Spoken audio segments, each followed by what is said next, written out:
Okay, for this tutorial, I'm going to be teaching you how to make the lid for your teapot. First, I just wanted to show you this document of a whole bunch of different types of lids that you could potentially do. So you can see here that I'm looking at a couple options. The first one that I'm going to show you is a pretty simple lid that most resembles, I would say, number 3. So right there, number 3 is the one that I'm going to show you. It's a little bit modified, but it works very similar to that. Okay, so you have your teapot, and the first thing we want to do is make sure that our lid is circular. So what I like to use is something to trace. You can use the little cups that are on your table. You can use a roll of tape. If you wanted something bigger, just ask me. Look around. There's a lot of things in our studio that are round that you could trace. So once you figure out the size that you want, go ahead and take your needle tool and trace around where you would like to cut your lid.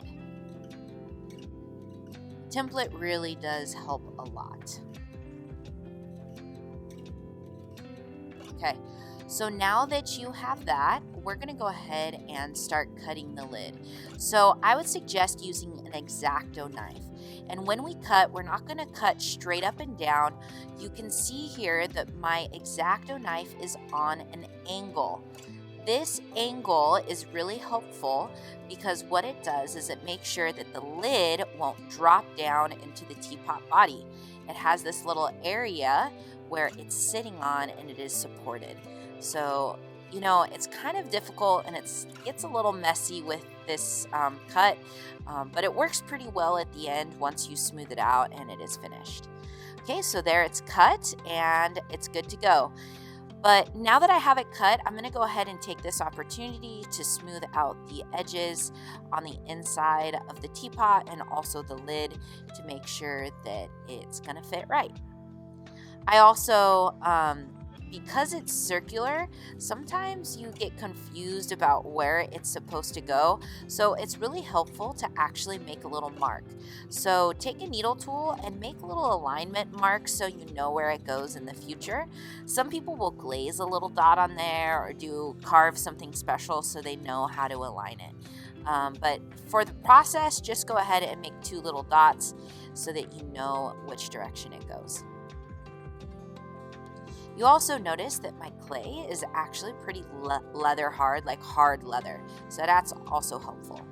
Okay, so now that it's in, I decided, I didn't really like that look. So you can go ahead and smooth it out. You can also look in the inside and see if that needs a little fixing. So I'm looking in there. Looks a little rough. So I'm going to take this opportunity to smooth things out a little bit.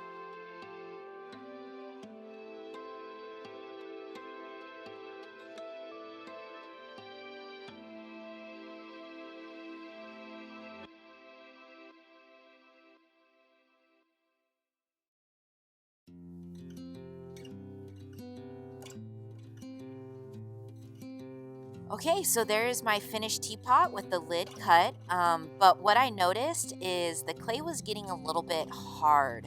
So at this point, you've already made your teapot spout and handle, so it might be getting a little bit hard. So go ahead and take some wet paper towels if you need to, and go ahead and wrap up your teapot.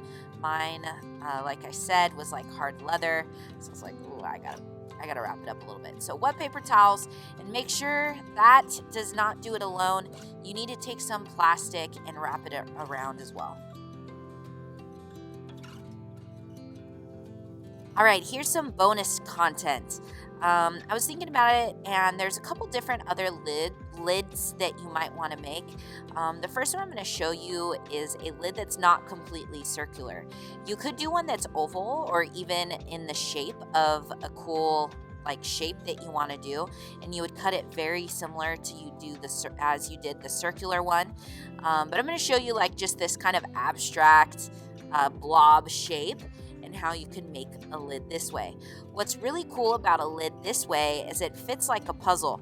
So you kind of don't need those guiding dots that I made before. It kind of only fits in one way, and it's a little bit more obvious about how it fits.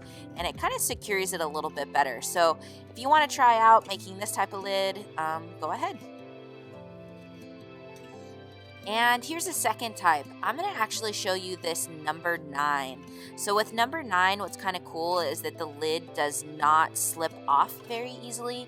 It's kind of secured with this additional little flange or piece of clay on the inside. So you'll see here that I'm going to cut the lid just like I did the first time, but now I'm going to attach a little coil, a flattened coil right along the inside edge of the lid, and that's just going to give it extra support, so it really secures it onto the teapot.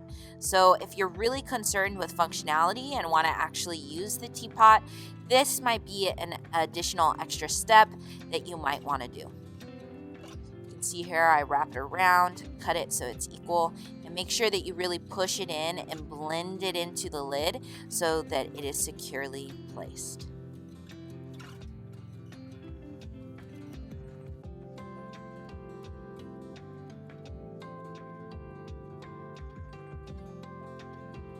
All right, so that's how you make your lids for your teapot. Go ahead, do this next step, and I hope you have fun doing it.